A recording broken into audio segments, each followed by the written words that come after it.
하나님의 말씀은 요한복음 1장 1절부터 18절의 말씀입니다. 태초에 말씀이 계시니라. 이 말씀이 하나님과 함께 계셨으니 이 말씀은 곧 하나님이시니라. 그가 태초에 하나님과 함께 계셨고 만물이 그로 말미암아 지은 바 되었으니 지은 것이 하나도 그가 없이는 된 것이 없느니라. 그 안에 생명이 있었으니 이 생명은 사람들의 빛이라. 빛이 어둠에 비치되 어둠이 깨닫지 못하더라. 하나님께로서 보내심을 받은 사람이 났으니 이름은 요한이라. 저가 증거하러 왔으니 곧 빛에 대하여 증거하고 모든 사람으로 자기를 인하여 믿게 하려 함이라. 그는 이 빛이 아니요 이 빛에 대하여 증거하러 온 자라. 참빛 곧 세상에 와서 각 사람에게 비치는 빛이 있었나니 그가 세상에 계셨으며 세상은 그로 말미암아 지은 바 되었으되 세상이 그를 알지 못하였고 자기 땅에 오매 자기 백성이 영접지 아니하였으나 영접하는 자 곧 그 이름을 믿는 자들에게는 하나님의 자녀가 되는 권세를 주셨으니 이는 혈통으로나 육정으로나 사람의 뜻으로 나지 아니하고 오직 하나님께로서 난 자들이니라. 말씀이 육신이 되어 우리 가운데 거하심에 우리가 그 영광을 보니 아버지의 독생자의 영광이요 은혜와 진리가 충만하더라. 요한이 그에 대하여 증거하여 외쳐가로되 내가 전에 말하기를 내 뒤에 오시는 이가 나보다 앞선 것은 나보다 먼저 계심이라 한 것이 이 사람을 가리킴이라 하니라. 우리가 다 그의 충만한 데서 받으니 은혜 위에 은혜로라. 율법은 모세로 말미암아 주신 것이요 은혜와 진리는 예수 그리스도로 말미암아 온 것이라. 본래 하나님을 본 사람이 없으되 아버지 품속에 있는 독생하신 하나님이 나타내셨느니라. 아멘. 기도하겠습니다. 하나님 은혜와 사랑과 복 주신 감사합니다. 오늘도 하나님의 귀한 말씀을 통해서 하나님의 선하시며 기뻐하시며 온전하신 뜻이 무엇인가 분별하고 하나님의 사람으로 이 땅에서의 삶을 살아가며 영혼을 바라보고 살아가는 복된 삶 살아가게 하여 주옵소서.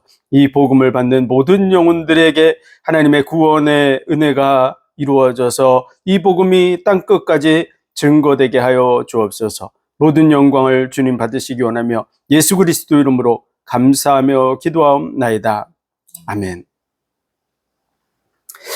예수 그리스도는 어떤 분이신가?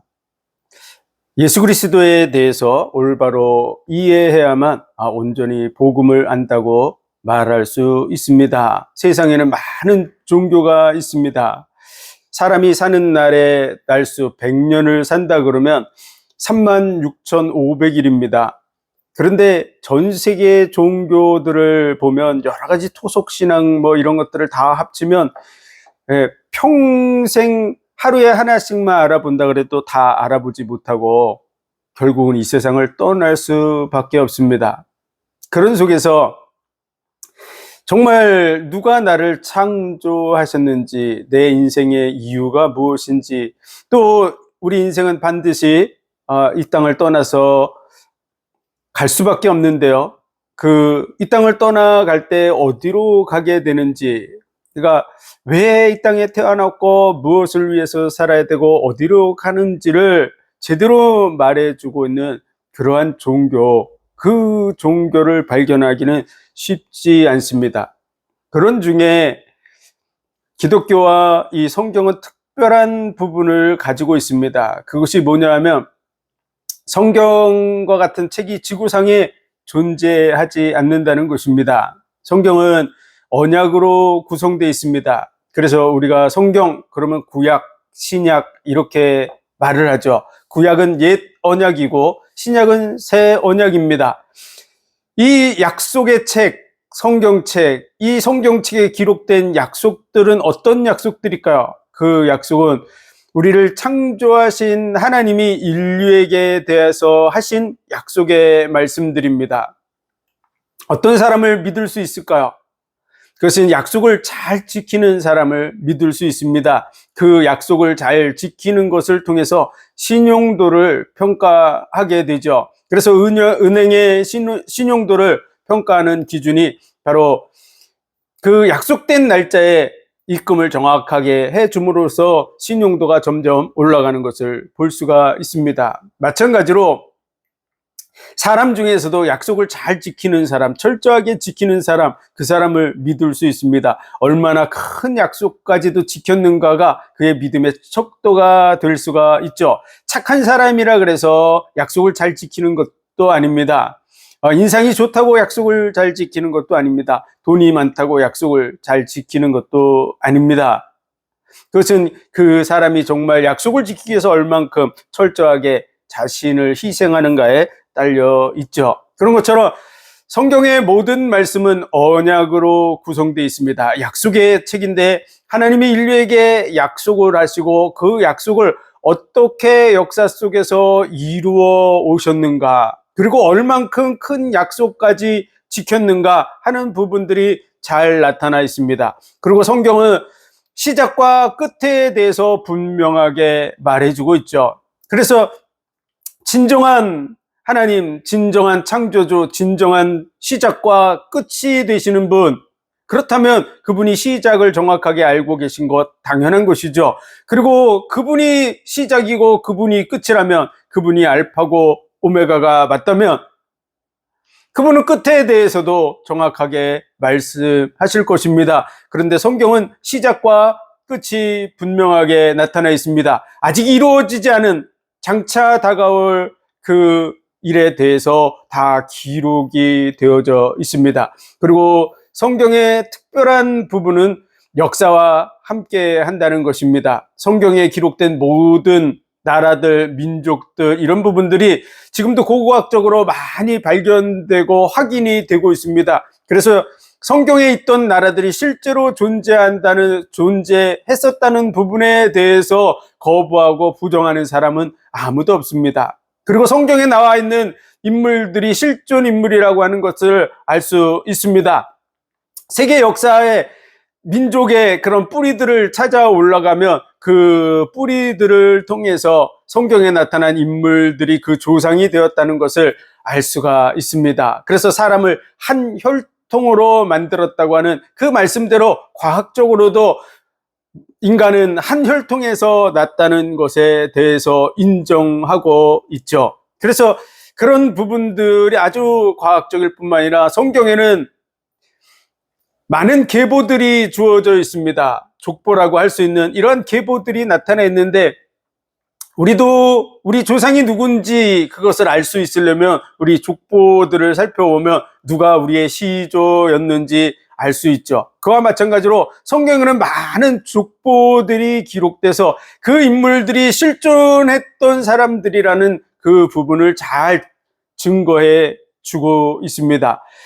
실제 역사와 같이 했고, 실제 나라들에 대한 배경들이 기록되어 있고, 그리고 실제 인물들을 통해서 하나님이 그 실제 살았던 그러한 존재들에게 언약을 주시고 인류 역사와 그리고 각 나라와 사람들에게 약속을 어떻게 지켜왔는지가 면면히 기록되어 있는 그 말씀이 바로 구약의 말씀들이라고 할 수 있습니다. 그리고 그 약속의 말씀들 중에 인간에게 하나님이 모든 만물을 다 창조하시고 에덴 동산을 창설하셔서 아담과 하와를 그곳에 살게 하셨습니다. 아담이라는 뜻은 사람이라는 뜻입니다. 사람을 지어서 첫사람 아담을 통해서 하나님께서 약속을 주셨습니다.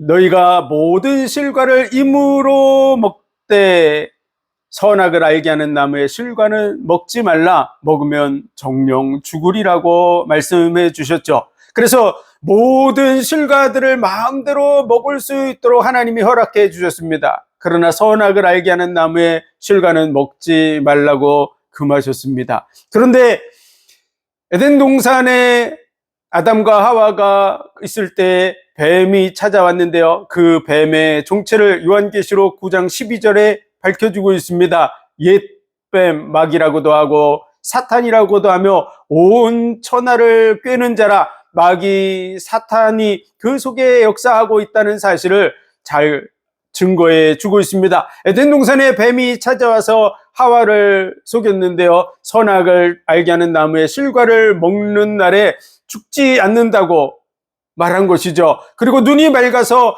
하나님과 같이 될 것이라고 뱀은 얘기를 했습니다. 그 말을 듣고 하와가 선악과를 따먹고 그리고 자기와 함께 있는 아담에게도 주어서 아담도 그것을 먹음으로 말미암아 하나님이 말씀하신 그 말씀, 선악을 알게 하는 나무의 실과를 먹지 말라, 먹으면 정령 죽으리라. 하나님은 분명히 말씀하셨죠. 선악을 알게 하는 나무의 실과를 먹지 말라, 먹으면 정령 죽으리라. 정령 죽으리라는 말은 우리말로 쉽게 얘기하면 반드시 죽는다, 확실하게 죽는다 라고 말해 주신 것이죠. 그런데 뱀은 죽지 않는다, 너희 눈이 밝아서 하나님과 같이 된다라고 말했습니다. 그런데 인류 역사를 통해서 모든 아담을 비롯해서 모든 사람은 다 죽음을 맞이할 수밖에 없었습니다. 그 어떤 사람도 그 죽음을 피해갈 수 없었습니다. 지구상의 훌륭한 사람도, 돈이 많은 사람도, 권력이 있는 사람도, 왕도, 황제도, 지혜가 있는 사람도, 기술이 있는 사람도, 의학적 지식이 있는 그런 사람도 다 죽었습니다. 모든 사람은 다 죽음을 피해갈 수 없었습니다. 어떤 종교의 지도자들도 모든 사람은 다 죽었습니다. 어떤 이유에서 어떤 이야기를 했든지 상관없이 다 죽음을 맞이할 수밖에 없었죠. 왜 그렇습니까? 하나님의 말씀이 모든 인류에게 그대로 적용되고 있다고 하는 사실을 명백하게 보여주고 있는 것입니다. 그리고 뱀의 말, 죽지 아니하리라, 너희 눈이 밝아 하나님과 같이 되리라 하는 그 뱀의 말은 인류 역사 속에서 거짓이었다고 하는 사실이 분명하고 확실하게 드러나고 있고 우리 눈으로 보고 있는 것이죠. 우리는 보이지 않는 악한 영, 뱀 속에 들어가고 우상 속에 들어가고 사람들이 섬기는 그 어떤 곳에 들어가서 역사하는 이 악한 영, 그들은 전 세계 모든 영혼들을 속이고 있는 그런 속이는 자라고 성경은 분명하게 말해주고 있습니다. 우리 눈에 보이는 세계도 말씀하고 있지만 보이지 않는 영적인 세계, 그 세계 속에 있는 하나님과 또 마귀와 천사들에 대해서 다뤄주고 있는 것이 성경입니다. 그래서 우리 눈에 보이는 육신의 세계가 전부가 아니라 영혼의 세계가 있다고 하는 것을 보여주는 것이 성경의 말씀입니다. 그래서 성경을 통해서 사람의 속에 영혼이 있다는 사실과 그 영혼이 몸을 떠날 때 그에게 죽음이 이루어진다고 하는 사실을 우리에게 말해주고 있는 것이죠. 사람에겐 영혼이 있습니다. 그래서 산 사람과 영혼이 없는 죽은 사람을 모든 사람은 다 구별할 수 있습니다. 그리고 한 혈통으로 나서 인류가 이 처음 아담과 하와를 통한 그 메시지가 인류 역사 속에 그대로 전파돼 왔기 때문에 모든 사람들은 기본적으로 그 사실을 인지하고 있는 것이죠. 아담과 하와의 그런 후손들 중에 이제 하나님께서 물로 심판이 이루어진 적이 있는데요. 그때 노아의 후손 중에 셈과 함과 야벳이라고 하는 그런 아들들이 있었습니다. 그래서 그 셈족, 함족, 야벳의 족속을 통해서 온 인류가 번성됐다고 하는 부분에 대해서 계보들을 통해서 역사적 배경들을 통해서 우리는 확인할 수 있습니다. 그래서 그런 많은 문화와 배경들 속에서 하나님께서 실제로 어떻게 말씀들을 성취해 왔는가를 분명하고 확실하게 볼 수 있고, 사람이 몸을 떠나게 돼서 그 영혼이 이 세상을 떠날 때 모든 사람들은 이구동성으로 말합니다. 돌아가셨다고, 이승을 떠났다고, 이런 표현들을 하죠. 그것은요, 그의 육신 얘기를 하고 있는 것이 아닙니다. 지금 예를 들어서 단두대에 목이 딱 잘려서 죽었다 그랬을 때 그 목이 분리됐을 뿐이지 그의 시신은 여전히 이 세상에 남아 있습니다. 그 자리에 그대로 있는 것이죠. 무덤에 갔다 장사했을지라도 그 무덤 속에 그대로 누워 있는 것이죠. 육신은 그 안에 있습니다. 그럼에도 불구하고 돌아가셨다. 이승을 떠났다, 이 세상을 떠나서 다른 세상으로 갔다라고 얘기하는 그 부분은 바로 육신 얘기가 아닙니다. 영혼이 우리 몸을 떠나서 왔던 곳으로 갔다고 하는, 그래서 저승으로 갔다, 이런 표현을 하고 있는 것이죠. 영혼의 세계가 있다는 것을 우리 조상들은 일찍부터 인식하고 있었던 것이고, 그 말씀은 계속해서 혈통을 통해서 전파돼 왔다고 하는 것을 알 수 있습니다. 성경의 특별성은 바로 그러한 언약들로 구성됐고, 실제 역사로 기록되어 있고, 실제 인물들을 배경으로 하고, 실제 나라들을 배경으로 해서 실제 존재했던 그러한 언약의 성취의 결과들을 그대로 확인할 수 있는 것이죠. 그 일을 통해서 하나님께서는 믿을 수 있는 하나님, 의로우신 하나님, 신실하신 하나님이라는 사실을 우리에게 확인시켜 주고 계신 것입니다. 그것이 바로 성경이 우리에게 해주고 있는 것이죠. 그리고 그 성경에 우리 인류의 이 죽음의 문제를 누가 해결할 것인지, 그리고 악한 영, 옛뱀, 마귀, 사탄, 이 마귀, 사탄 문제를 누가 해결할 것인지에 약속이 주어져 있습니다. 그것이 바로 창세기 3장 15절입니다. 아담과 하와가 선악과를 따먹고 범죄했을 때 하나님께서는 이 뱀의 머리를 깨뜨릴 자를 약속하셨는데, 여자의 후손이 와서 뱀의 머리를 상할 것이라. 그리고 뱀의 후손은 여자의 후손의 발꿈치를 상할 것이라고 말씀하셨습니다. 그 여자의 후손으로 오실 분, 그가 와서 이 문제를 해결한다는 것입니다. 그 여자의 후손은 누구일까요? 그 여자의 후손에 대해서 성경을 통해서 약속하고 있습니다. 그는 희생 제물이 되실 것에 대해서 약속하고 있죠. 그리고 유월절 절기를 통해서 유월절 양의 피를 바르게 될 때 사망의 신이 그 집을 넘어가게 되는 그러한 절기를 만들었습니다. 우리나라의 설날과 추석과 같은 그런 명절을 만들어서 절대 잊어버리지 않도록 유월절, 그 사망의 유월절 피를 바를 때, 양의 피를 바를 때 사망의 신이 넘어가는 이를 통해서 하나님이 약속한 그 구원이 실제로 이루어지는 것을 우리로 확인할 수 있게 하신 것이죠. 그래서 그 여자의 후손으로 오실 분, 그는 그냥 모든 사람이 이 땅에 태어날 때 여자를 통해서 태어납니다. 어머니가 여자가 아닌 사람은 아무도 없습니다. 남자가 임신해서 낳을 수 있는 그런 남자는 한 사람도 존재하지 않습니다. 모든 사람이 여자의 후손으로 오는데 누군지 알 수 있겠습니까? 그래서 한 번 더 예언이 되어 있죠. 보라, 처녀가 잉태하여 아들을 낳을 것이요, 그 이름을 임마누엘이라 하리라. 이것이 너희에게 징조가 되리라. 이것이 너희에게 증거가 된다는 것입니다.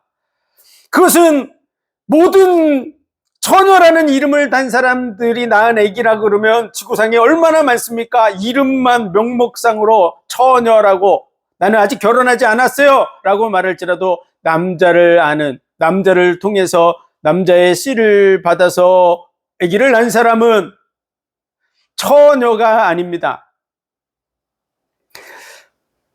실제로 그는 그 자리에 들어갈 수 없고요. 그것이 징조가 될 수 없습니다. 그런 사람은 무수하게 많기 때문에 그렇죠. 그래서 진정한 처녀, 남자의 그런 씨를 받지 않은 진정한 처녀, 그 처녀의 몸에서 아들이 태어난다는 것입니다. 어떻게 그게 가능할까요? 우리는 할 수 없죠. 인간은 자식을 만들 능력이 존재하지 않습니다. 실제로. 그러나 하나님은 가능하신 것이죠. 여자 혼자서 절대로 아기를 만들 수 없습니다. 그러나 창조의 능력을 가진 하나님은 가능한 줄 믿습니다. 그래서 창조의 능력이 있으신 그 하나님께서 동정녀 마리아, 처녀인 마리아를 택해서 성령으로 잉태케 하셨습니다. 그분이 바로 예수 그리스도입니다.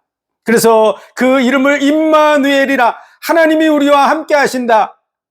처녀의 몸에서 태어날 그 아들, 그는 바로 하나님인 줄 믿습니다.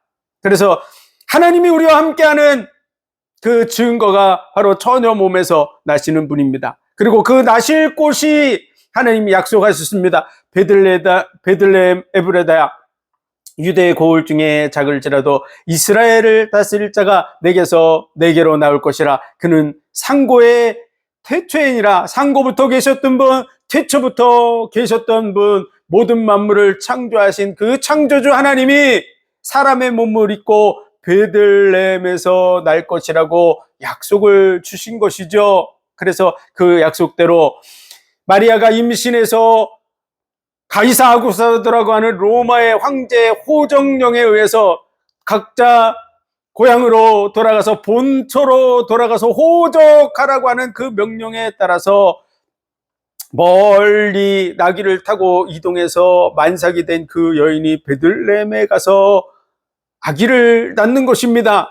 그래서 그 당시 베들레헴에는 많은 처녀들이 기다리고 있었다 그럽니다. 자기 몸에서 메시아가 나기를 원하는 마음으로 기다렸지만 그곳에서 기다리는 처녀에게서 나지 아니하시고 나사렛이라고 하는 갈릴리 마을 그 동네로부터 이동해서 베들레헴까지 가서 그곳에서 아기를 낳음으로 인해서 그 언약의 말씀이 성취된 것입니다. 그리고 헤롯 왕이 예수 그리스도를 죽이려고 함으로 인해서 내 아들을 애굽에서 불렀다고 하는 그 말이 성취되기 위해서 애굽으로 피신하였다가 헤롯 왕이 죽은 후에 그 본토로 돌아오게 되는 그러한 말씀들이 기록되어 있는 거죠. 약속의 말씀들을 그대로 성취해 나가는 것을 볼 수 있습니다. 아브라함과 다윗의 후손으로, 아브라함의 후손 어마어마하게 많습니다.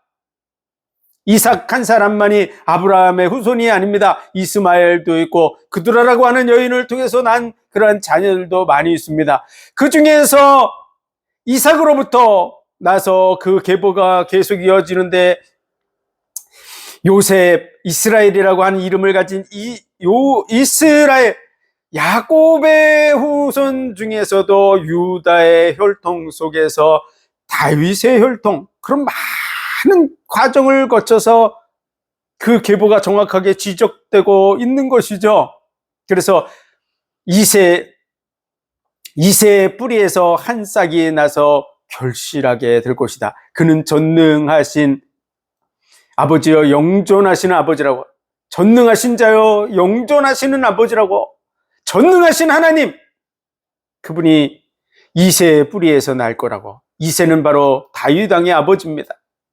다윗의 후손으로 오실 것, 아브라함과 다윗의 후손으로 오실 것에 대한 약속들이 주어져 있는 것이죠. 그래서 메시아가 누군지를 장차 많은 사람들이 확인하고 믿을 수 있는 확실한 근거를 제시해 주고 있는 것, 그것이 성경입니다. 그래서 구약의 말씀들을 통해서 그 약속들이 어떻게 성취되어 오는가를 계속해서 보여주시고 얼만큼 의로우시냐, 그럼 약속대로 메시아로 다윗의 후손으로 베들레헴이라고 하는 곳에서 태어나셔서 하나님의 일을 성취해 나가는 것들을 볼 수 있습니다. 그 예수 그리스도, 그는 어떤 분인가요? 오늘 본문의 말씀에 보면 태초에 말씀이 계시니라. 이 태초는 바로 영원 전, 모든 만물이 존재하기 전 유일한 하나님만이 계신 그때를 얘기합니다. 그때 말씀이 계시니라. 이 말씀이 하나님과 함께 계셨으니 이 말씀은 곧 하나님이시니라.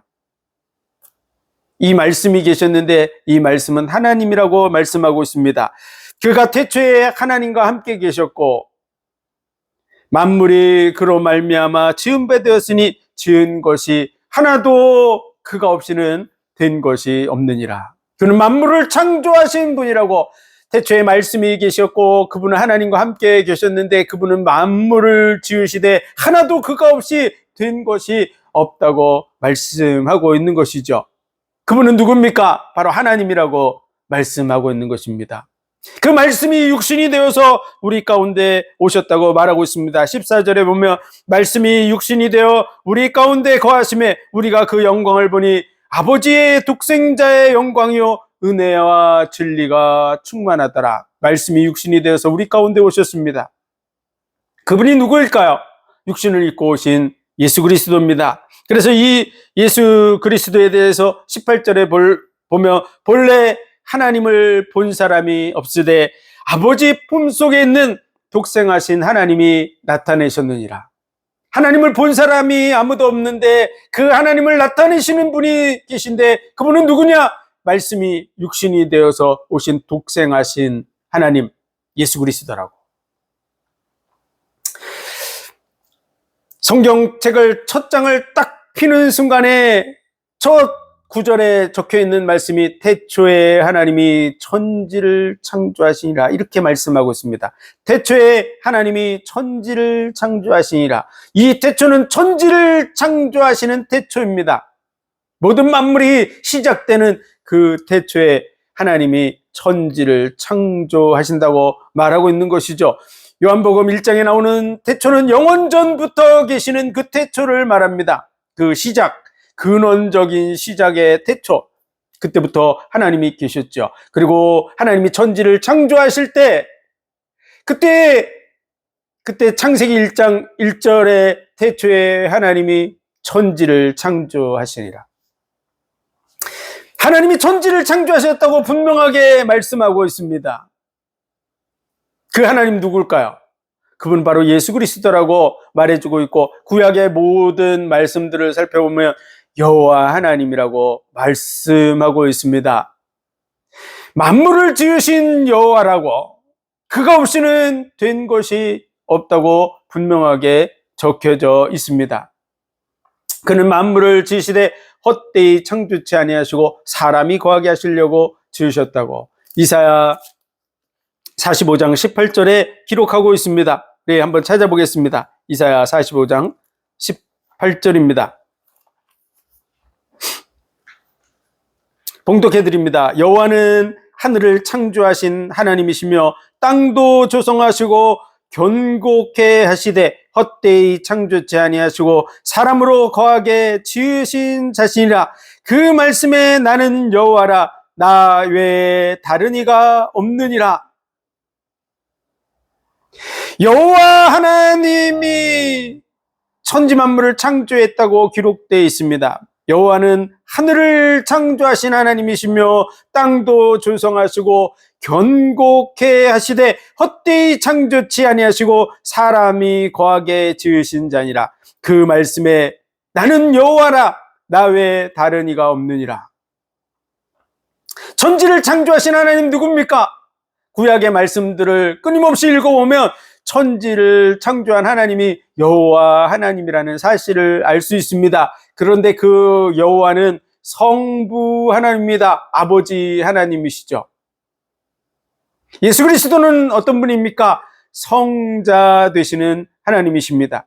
그래서 성부와 성자와 성령이 한 분이십니다. 그래서 하나님이라는 그 단어, 엘로힘이라는 단어가 복수로 되어져 있는 복수명사죠. 한 분, 유일하신 하나님을 말하는 단어, 한 분이라는 유일하신 하나님을 뜻하는 단어가 엘로힘입니다. 그런데 그 엘로힘은 복수명사로 되어져 있습니다. 그리고 창세기 1장에 보면 그 하나님이 말씀하시는데 복수명사로 되어 있는 엘로힘 하나님이 이렇게 말합니다. 우리의 형상대로 우리의 모양대로 우리가 사람을 만들고, 단어가 내가 이렇게 얘기하게 되는데 우리의 형상대로 우리의 모양대로 우리가 사람을 만들고, 우리라는 단어는 혼자 있을 때 쓰는 말이 아닙니다. 혼자를 가리킬 때 우리라고 말하지 않습니다. 나라고 말하죠. 내가라고 말해야 맞죠. 그런데 하나님께서는 지금 아무도 없는 그때 모든 만물이 창조되기 이전에 그 하나님, 사람이 거하지 않은 그때 하나님이 말씀하시는 거죠. 우리의 형상대로 우리의 모양대로 우리가 사람을 만들고 이 모든 것을 다스리고 정복하게 하자. 복수명사인 엘로힘, 그리고 그 하나님이 직접 말하는 거죠. 우리라고 이렇게 하자, 이렇게. 그분이 바로 성부, 성자, 성령, 성삼위 하나님이신 줄 믿으시기 바랍니다. 그래서 성경을 살펴보면 창조주가 누구냐라고 말했을 때 하나님이라고, 엘로힘 하나님이라고 말합니다. 그 엘로힘 하나님이 누구냐 그러면 여호와라고 구약에 기록되어 있는 것이죠. 여호와께서 창조하셨다고, 여호와께서 창조하셨다고, 나 외에 다른 이가 없다고, 오직 유일하신 하나님이라고 말하는 거죠. 나 외에 다른 이가 없다는, 그분이 다 창조주라고. 그런데 예수님이 바로 태초에 말씀이 계시니라, 이 말씀이 하나님과 함께 계셨으니 이 말씀은 곧 하나님이시니라. 만물이 그로 말미암아 지음받았을 때 그가 없이는 된 것이 없느니라. 신약에서는 예수 그리스도, 말씀이 육신이 되어서 오신 예수 그리스도, 그가 말씀으로 모든 만물을 창조하셨다고 분명하게 말씀하고 있습니다. 구약에는 심판주가 여호와 하나님이라고 말합니다. 신약에는 예수 그리스도가 여호와 하나님이라고 말합니다. 구약에는 나는 알파 오메가요, 처음과 마지막이라고 말합니다. 내가 바로 시작이고 내가 바로 끝이라고 여호와 하나님이 말씀하시는 거죠. 내가 바로 여호와라고.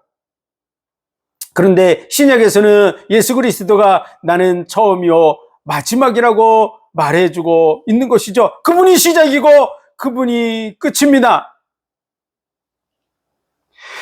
하나님이 우리에게 대한 자기의 사랑을 드러내 나타내시는데 예수 그리스도께서 이 땅에 오셔서 십자가에 죽으심으로 하나님이 우리에게 대한 자기의 사랑을 확증하셨느니라. 사랑은 자신이 보여주는 것입니다. 다른 사람이 대신 보여주면 다른 사람의 사랑이죠. 내 사랑을 다른 사람이 대신 보여줄 수 없습니다. 내 속에 있는 사랑은 내가 직접 보여줘야만 될 줄로 믿습니다. 그래야 내 사랑이라고 말할 수 있겠죠. 하나님이 자기의 생명, 그래서 사도행전에 보면 자기 피로 사신, 하나님이 자기 피로 사신 교회를 치게 하셨느니라. 예수님이 십자가에 못 박혀 죽으심으로 피를 흘리셨는데 하나님이 자기 피로 사신 교회라고 말하고 있는 것이죠. 그래서 예수 그리스도와 여호와 하나님 그리고 보혜사 성령이 한 분 하나님이신 줄 믿으시기 바랍니다. 그래서 성삼위일체, 그 하나님이 한 분이시다. 한 분이신데 어떻게 삼위로 계신가?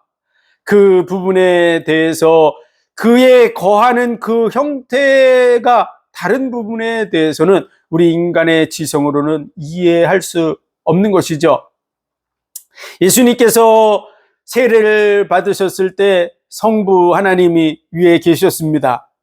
그래서 하나님 말씀하시죠. 이는 내 사랑하는 아들이요 내 기뻐하는 자라고 말씀하시는 거죠. 성부 하나님께서 말씀하십니다. 그리고 성자 예수 그리스도는 물 위로 올라오고 있는 것이죠. 그때 성령이 비둘기같이 그 위에 임하는 그러한 모습이 동시에 딱 존재하는 것입니다. 성부 하나님이 계시고 성자 예수 그리스도가 계시고 성령이 임하는 그 상태, 그 모습, 그 한 하나님이 동시에 거하는 이 부분에 대해서 우리는 이해할 수 없습니다. 그래서 성부, 성자, 성령 삼위가 계신데 그에 거하는 그 형태에 대해서는 신비다, 우리로서는 이해할 수 없는 부분이다 라고 하는 부분이 성삼위일체에 대한 분명한 그러한 정의입니다. 왜냐? 성경의 모든 말씀들을 종합해보면 성부, 성자, 성령이 한 분 하나님이라는 것을 뒷받침해주고 있기 때문입니다. 예수 그리스도에 대해서도 그는 근본 하나님의 본체시나 자기의 영광을 취할 것으로 여기지 아니하시고 종의 형상을 입어서 이 땅에 오셨다고 말씀하고 있는 거죠. 그는 근본 하나님의 본체라고 말씀하고 있습니다. 히브리서 1장 3절에도 그는 하나님의 영광의 광채시여 본체 형상이시라고 말하고 있죠. 히브리서 3장에서도 집마다 지은이가 있듯이 만물을 지으시니 그는 하나님이시라고 예수 그리스도를 가리켜서 하나님이라고 분명하게 증거해 주고 계십니다. 예수 그리스도, 그는 하나님이십니다. 그래서 여호와라고 하는 성부 하나님을 뜻하는 여호와, 그 이름의 뜻은요, 나는 나다. 하나님 말씀하실 때 스스로 있는 자라고 되어 있는데요, 그 본래의 뜻은 나는 나다라는 의미를 가지고 있습니다. 그 의미는요, 절대적인 하나님, 의로우신 하나님이라는 사실을 보여주는 것이죠. 절대적인 하나님, 아무도 범접할 수 없는 유일하신 하나님의 이름을 뜻하는 그 이름이 여호와입니다. 여호와, 의로우신 하나님을 뜻하는 그 이름입니다. 그 의 앞에 아무 인간도 설 수 없다는 것을 보여주는 인류의 역사, 그것이 구약입니다. 하나님의 절대 기준, 절대의 앞에 인간은 아무도 설 수 없습니다. 모든 사람이 죄를 범하였으며 하나님의 영광에 이르지 못하더니 아무도 구원받을 수 없는 수준이라고 하는 사실을 보여주고 있는, 그래서 메시아가 와야 된다고 하는 사실을 보여주는 그런 말씀이 바로 구약입니다. 그런데 그 약속된 메시아가 오셨습니다. 그분이 바로 예수 그리스도, 처녀 몸으로 베들레헴에서 나셔서 6월절 절기에 사망의 신이 넘어간다고 말했는데요, 6월절 어린 양으로 예수님은 6월절 날에 십자가에 못 박힙니다. 그날은 이스라엘의 큰 명절입니다. 명절에는 모든 사람이 다 기뻐할 수 있도록 오히려 죄인들도 맛있는 것을 주고 죄를 감해주기도 하고 이런 일들을 하는데, 예수님은 십자가에 그날에 못 박혀 죽으실 수밖에 없었죠. 왜냐하면 6월절 어린 양이셨기 때문에 그렇습니다. 6월절 절기에 예수님이 십자가에 못 박혀 죽으심으로 그 약속을 성취하셨습니다. 그리고 그 다음 날이 안식일이었습니다. 그 안식일을 가리켜서 예수님은 인자의 날이라고 말씀하셨죠. 예수님, 하나님이 천지를 창조하시고 제7일에 모든 일을 마치고 안식하셨습니다. 그날이 안식일이죠. 그와 마찬가지로 하나님이 말씀이 육신이 되어 이 땅에 오셔서 모든 일을 다 마치시고 안식하신 날, 그날이 바로 안식일입니다. 그래서 예수님은 6월절 어린 양으로 십자가에 못 박혀 죽으시고 다 이루었다라고 말씀하시고 그리고 돌아가셨습니다. 그리고 안식일 날 안식하시고 제3일에 부활하셨습니다. 그 죽음의 문제, 창세기 2장 17절의 그 말씀, 선악을 알게 하는 나무의 실과를 먹지 말라, 먹으면 정령 죽으리라 한 그 말씀에 대해서 그 죽음의 문제를 해결하러 오신 분, 그분이 예수 그리스도입니다. 그래서 나는 부활이요 생명이니 나를 믿는 자는 죽어도 살 것이요 살아서 나를 믿는 자는 영원히 죽지 아니하리라. 이 죽음의 문제를 해결하실 분이라고 예수님이 직접 말씀해 주신 것이죠. 내가 바로 부활, 그 죽음의 문제를 해결하고 다시 살게 할, 부활은 죽은 자가 다시 살아나는 것입니다. 우리를 다시 살게 하실 그분이 자신이라고 말해주고 있는 것이죠. 죽음의 문제를 해결하실 분. 나는 부활이요 생명이니, 태초에 생명이 계셨다고, 그 생명이 바로 예수 그리스도인 줄 믿습니다. 모든 인생에게 생기를 불어넣어서 생명이 되게 하셨는데 그 생명의 근원 되신 분이 예수 그리스도입니다. 그래서 그 예수님께서 나는 부활이요 생명이니 나를 믿는 자, 모든 사람이 다 구원받을 자격이 있습니다. 예수님이 온 인류의 죄값을 다 대속했기 때문입니다. 한 사람이 모든 사람을 대신하여 죽었은즉 모든 사람이 죽은 것이라. 모든 사람을 다 대신해서 죽어서 모든 사람이 다 구원받을 자격이 있습니다. 세상죄를 지고 가는 하나님의 어린 양을 보라고 온 세상의 죄를 다 짊어지시고 예수님이 십자가에 못 박혀 죽으신 줄 믿습니다. 그래서 온 인류의 죄값이 대속된 지가 2000년 됐습니다. 예수님이 십자가에 못 박혀 죽으시는 그 순간에 온 인류의 생명값, 죄값이 다 대속된 것이죠. 법적으로. 그런데 법적으로 다 대속이 됐는데 이 혜택은 누가 누립니까? 믿는 자가 누린다고 말하는 것입니다. 그래서 나를 믿는 자는, 나는 부활이요 생명이니 나를 믿는 자는 죽어도 살 것이요 살아서 나를 믿는 자는 영원히 죽지 아니하리라. 내가 이것을 믿느냐고. 믿는 자에게 구원이 이루어지는 줄 믿습니다. 그래서 오직 의인은 믿음으로 말미암아 살리라. 오직 의인은 믿음으로 말미암아 살리라. 하나님이 세상을 이처럼 사랑하사 독생자를 주셨으니 이는 저를 믿는 자마다 멸망치 않고 영생을 얻게 하려 하심이라. 기독교의 핵심 진리와 같은 말씀이 요한복음 3장 16절입니다.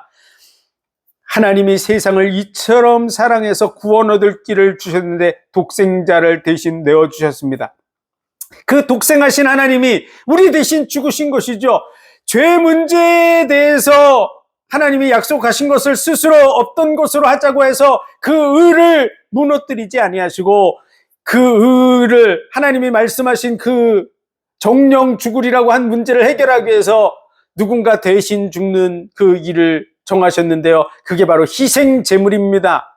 가죽옷을 지어 입혀 주심으로써 우리의 허물을 덮어주셨던 것을 절기로 만들고 제사로 만들어서 수천 년 동안 희생 제물을 통해서 죄사함을 받을 거라고 하는 것을 그들이 바라보게 하셨죠. 그 희생 제물 데려오신 분, 그분이 바로 예수님입니다.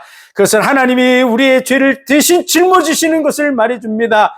자신의 생명을 내어줌으로써 자신이 말씀하신 것을 이루신 것이죠. 그래서 하나님은 그 말씀을 폐하지 않고 자기의 생명을 내어줌으로 완벽하게 이루심으로 완벽하게 의로우신 하나님, 철저하게 약속을 지키시고 말씀을 성취하시는 하나님이라는 사실을 보여주시는, 믿을 수 있는 하나님이라는 것을 보여주시는 것이죠. 하나님이 자기의 생명을 내어줌으로 약속을 지킴으로 말미암아 아무도 하나님을 대적할 수 없게 한 겁니다. 특별히 대적자의 이름을 가지고 있는 마귀가 하나님 앞에서 하나님을 참수할 수 없는 것이죠. 왜? 약속을 지키기 위해서 직접 자신이 희생했기 때문에 그렇습니다. 자신의 생명을 내어줌으로 그 말씀을 성취하셨기 때문에 값을 자기의 생명으로 지불한 그분 앞에 말할 수 없는 것이죠. 누군가를 대신했다 그러면 마귀가 뭐라 그러겠습니까? 하나님은 어떻게 의롭습니까? 하나님 뭐 한 게 있습니까? 다른 사람이 했잖아요. 이렇게 얘기하겠죠. 그런데 하나님이 직접 말씀이 육신이 되어 이 땅에 오셔서 그 일을 성취하셨기 때문에 그 하나님 앞에 말할 수 없는 것입니다. 그래서 자기 피로 사신 교회를 치게 하셨고, 예수 그리스도 독생하신 그 하나님, 자기의 생명을 내어줌으로 구원을 이루셔서 믿는 자들에게 이 구원을 주시겠다고 약속한 겁니다. 이 믿음은 왜 중요합니까? 하나님과의 관계를 형성하는데 기초가 뭐냐? 그게 믿음입니다. 모든 사람의 관계의 시작은 믿음이 있어야 됩니다. 아무리 관계가 좋은 것 같아도 상대방을 믿지 않아요. 겉으로는 뭔가 간도 빼어줄 것 같고 뭐든지 잘할 것 같지만 그 사람을 안 믿어요. 그러면 실상은 그 속을 들여다보면 위선적으로 하고 있는 것이죠. 간을 빼어줄 것 같이 뭘 다 줄 것 같이 할지라도 그 사람을 안 믿으면서 뭔가 다 줄 것 같이 하는 것은 사실은 위선입니다. 아무것도 줄 수 없습니다. 믿지 않는 사람에게 뭘 맡기겠습니까? 실제로 내가 당신을 사랑합니다 라고 말해도 다 거짓입니다. 왜 그럴까요? 믿지 않는데요. 상대방을 안 믿어요. 믿지 않는 사람을 어떻게 사랑합니까? 그리고 상대방이 아무리 사랑한다 그래도 안 믿는 사람에게는 솔직히 하나도 통하지 않습니다. 상대방이 아무리 1000만 번을 사랑한다고 얘기하고 사랑하는 모습을 보여줘도 안 믿어요. 다 거짓이지라고 생각하는 것이죠. 믿음은 관계의 시작입니다. 하나님은 보이지 않는 하나님입니다. 그 보이지 않는 하나님을 믿는다는 거 쉽지 않죠. 그래서 하나님께서 약속을 주고 그 약속들을 성취함으로 믿을 수 있는 근거를 제시해 주고 있고, 그 약속대로 오셔서 생명을 내어줌으로 확실한 증거를 보여주신 것이죠. 천하 인간의 믿을 만한 증거를 주셨느니라. 확실한 증거를 우리에게 제시해 주신 그 일이 이루어진 것입니다. 그래서 믿음은 모든 관계의 시작일 뿐만 아니라 그 관계를 끝까지 유지하고 지속해 나가는 그러한 뼈대와 같이 끊임없이 끝까지 가야 되는 게 믿음입니다. 그래서 믿음, 소망, 사랑, 이 세 가지는 항상 있을 것이라고, 항상 있어야 되는 것이죠. 그래서 믿음으로 말미암아 구원이 이루어지는 것입니다. 하나님과의 관계가 회복되는 줄 믿으시기 바랍니다. 우리가 아무리 뭔가 많은 걸 해도 하나님을 믿지 않으면 하나님과의 관계는 하나도 회복되지 않습니다. 그냥 자기의 자랑거리인 거 보죠. 제가요, 하나님을 위해서 교회를 몇만 평을 지었어요. 그렇게 얘기해도 하나님 안 믿어요. 다 아무 소용이 없는 겁니다. 하나님과의 관계는 회복되지 않습니다. 자기의 자랑거리일 뿐이죠. 제가 착한 일을 이렇게 많이 했어요. 많은 사람을 구제했어요. 자기의 자랑거리지 하나님은 안 믿어요. 그러면 하나님과의 관계는 절대 회복될 수 없습니다. 믿음이 있어야 하나님과의 관계가 회복되는 줄 믿으시기 바랍니다. 아담과 하와가 왜 범죄하게 됐을까요? 뱀의 말을 믿었기 때문에 그렇죠. 뱀의 말을 믿었다는 것은 하나님의 말씀을 믿지 않았다는 것입니다. 그의 불신앙으로 인해서 하나님과 관계가 깨진 줄 믿으시기 바랍니다. 하나님과의 관계가 회복되는 것, 그것이 믿음으로 이루어지는 줄 믿으시기 바랍니다. 오직 의인은 믿음으로 말미암아 살리라. 믿는 자에게 주려 하심이라고 확실하게 기록하고 있는 것이죠. 믿어야만 하나님과의 관계가 회복될 뿐만 아니라 그 하나님의 가슴 속에 있는 그 사랑, 우리 속에 있는 사랑도 보이지 않는 것이죠.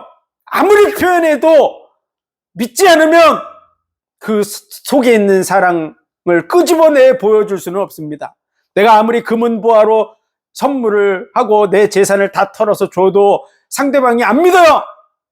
그러면 그 사랑은 아무 소용이 없습니다. 안 믿기 때문에 그 사랑의 표현들도 다 아무 소용이 없는 것이죠.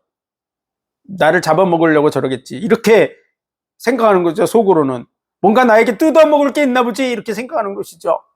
뭔가 많이 주면 많이 줄수록 더 큰 의심을 하고 있는 것이죠. 믿음은 관계의 시작입니다. 하나님이 진짜 말씀하시고 진짜 이루시기를 원하는 것이 무엇일까요? 그것은 바로 사랑인 줄 믿습니다. 믿음, 소망, 사랑, 이 세 가지는 항상 있을 것인데 그 중에 제일은 사랑이라고. 하나님은 사랑이시라고. 하나님은 그 사랑을 말해주고 있습니다. 사랑 안에서 거룩하고 흠이 없는 하나님의 아들들이 되게 하시려고.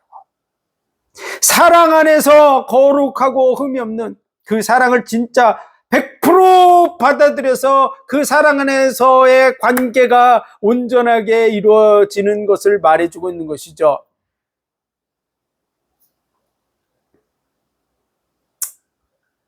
그런데 믿음이 없으면 그 사랑이 아무 소용이 없다는 것입니다.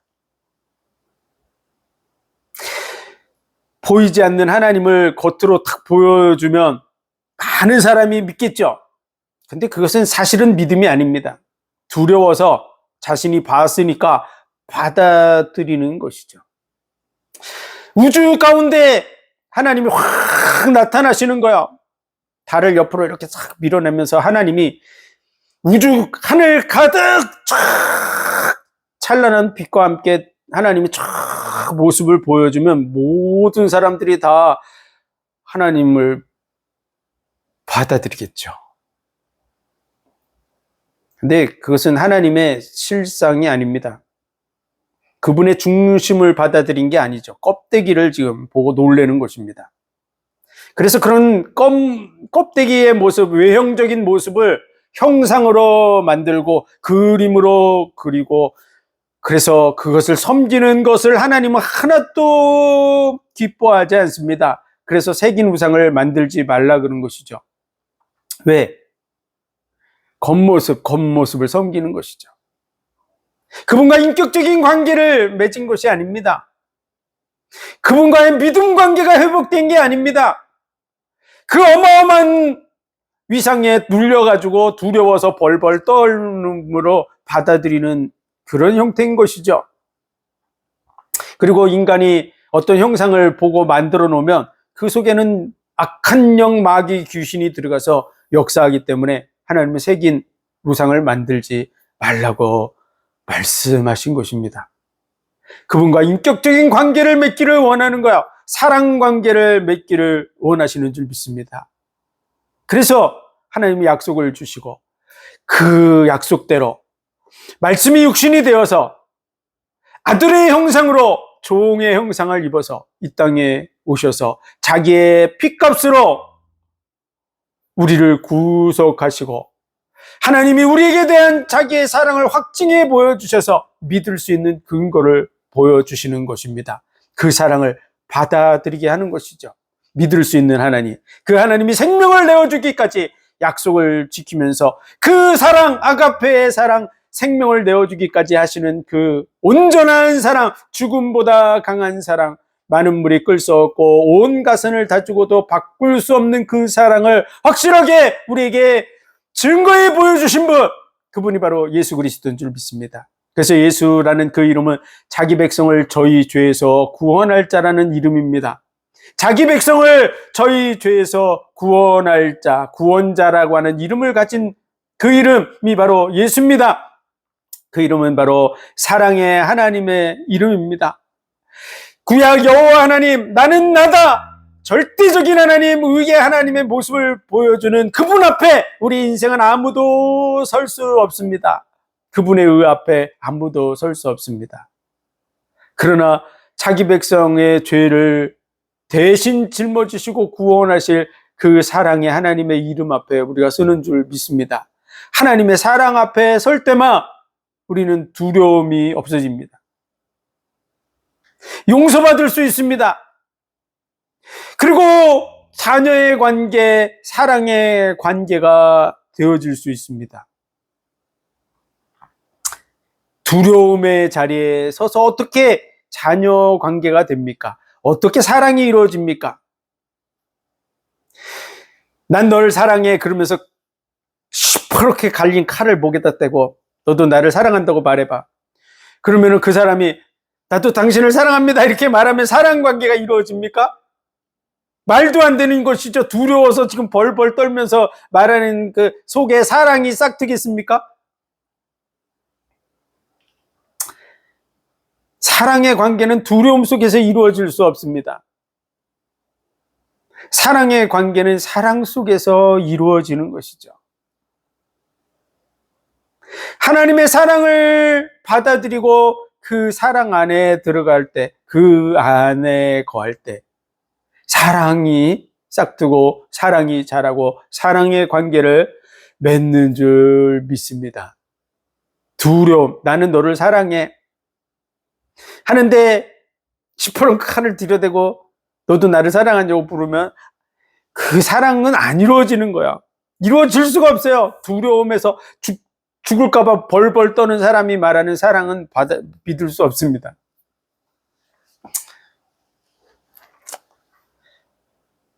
하나님, 사랑의 하나님의 이름. 그 이름이 바로 예수입니다. 그래서 천하 인간의 구원 얻을 또 다른 이름을 우리에게 주신 일이 없다. 굉장히 중요한 말입니다.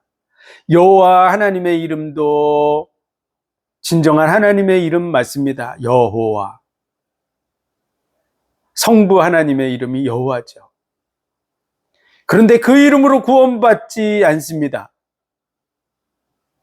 구원받을 수도 없습니다. 그래서 여호와 증인들 구원받을 수 없습니다. 여호와만을 믿고 있는 유대인들에 대해서 성경은 분명하게 말해주고 있습니다. 그들이 예수 그리스도를 믿지 아니함으로 거치는 돌이 됐다고. 구원받지 못한다는 뜻입니다. 예수 그리스도를 믿을 때 구원받는다고 말하는 것이죠. 예수 그리스도의 주 되심과 하나님이 그를 죽은 자 가운데서 살려내신 것을 믿으면 구원을 얻으리라고. 예수 그리스도를 믿어야 구원 얻는다고 말해주고 있고요. 여호와 이름으로 구원받는다고 안 하고 천하 인간의 구원 얻을 만한 또 다른 이름을 우리에게 주신 일이 없습니다. 예수 외에는 구원받을 이름이 없는 줄 믿으시기 바랍니다. 그래서 예수 안 믿는 유대인들 구원받지 못합니다. 하나님의 사랑이 이렇게 나타냈는데 그 사랑을 안 믿었기 때문에 그렇습니다. 여호와 증인들, 예수 그리스도를 하나님이라고 인정하지 않습니다. 그러므로 구원받을 수 없습니다. 예수 그리스도를 이용해 먹을 뿐이죠.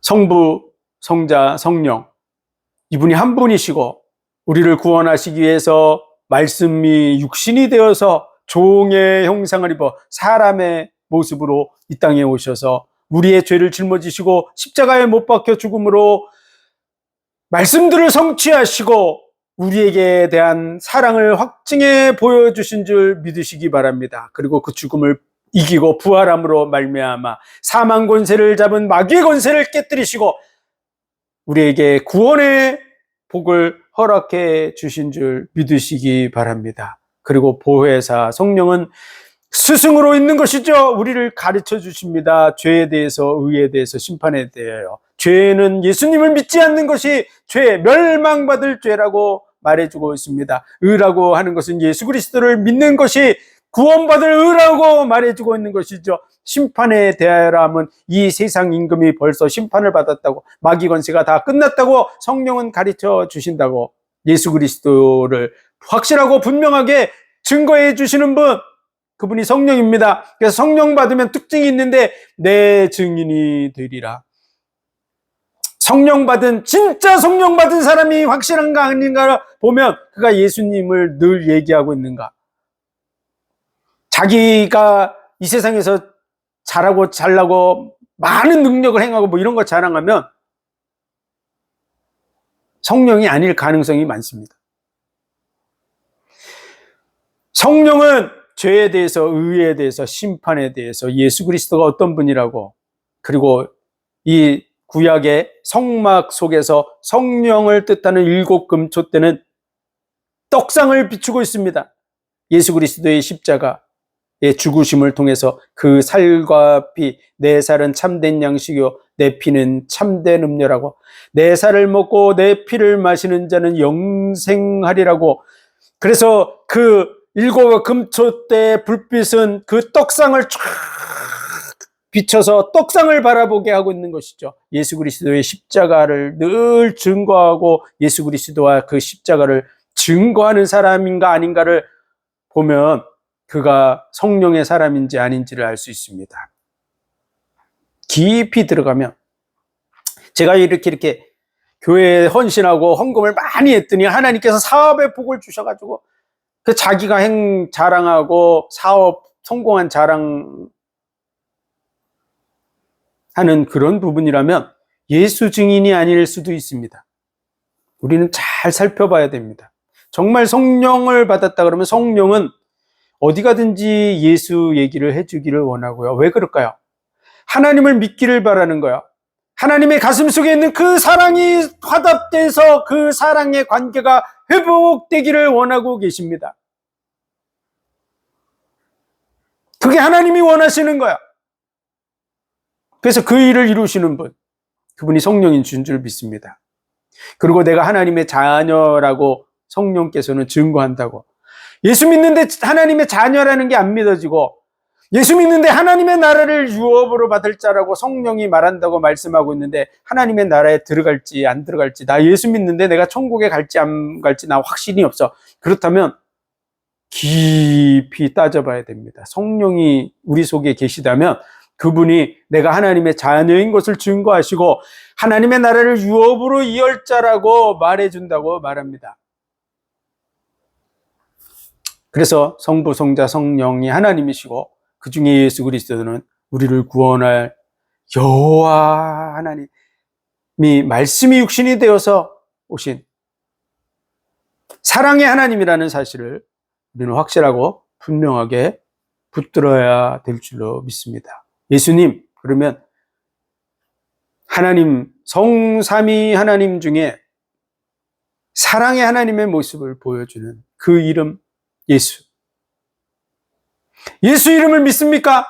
그렇다면 사랑의 하나님을 믿는다는 사실을 받아들여야 됩니다. 의로우신 하나님에게 붙들려 있습니까? 그 여호와 하나님, 여호와 하나님만 붙들고 있는 유대인들과 하나도 다를 바가 없는 것이죠. 사랑의 하나님을 믿습니까? 예수 그리스도를 믿는다는 뜻은요, 그 사랑의 하나님을 받아들인다는 뜻입니다.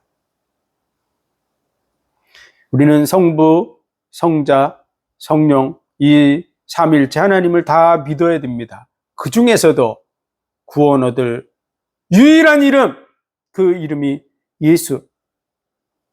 예수라고, 성령께서도 예수의 증인이라고, 예수 그리스도를 알게 해주시는 분이라고 말해주고 있는 것이죠.